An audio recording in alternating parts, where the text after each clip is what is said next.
Grammar 2. In, nun. Ginagamit kapag nagpapakilala ng pangalan ng tao, bagay, sitwasyon at iba pa. Kung sa Filipino ito ay.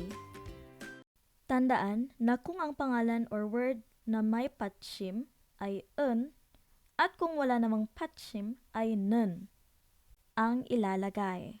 Example, 저는 학생이에요. 저는 학생이에요.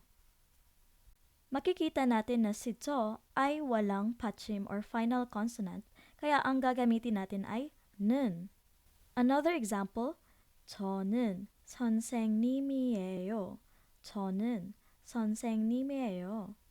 Another example, 저는 주부예요. 저는 주부예요.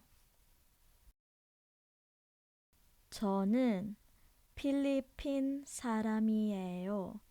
저는 필리핀 사람이에요. Again, tandaan na kung may patshim ay un ang gagamitin at kung wala namang patshim ay nun ang ilalagay. Ngayon ay gumawa kayo ng sentence gamit ang noun or pangalan na gusto nyong gamitin. 저는 blank이에요. 예요. Sana po ay may natutunan kayo sa new lesson natin ngayon. 다음에 또 만나요. 안녕!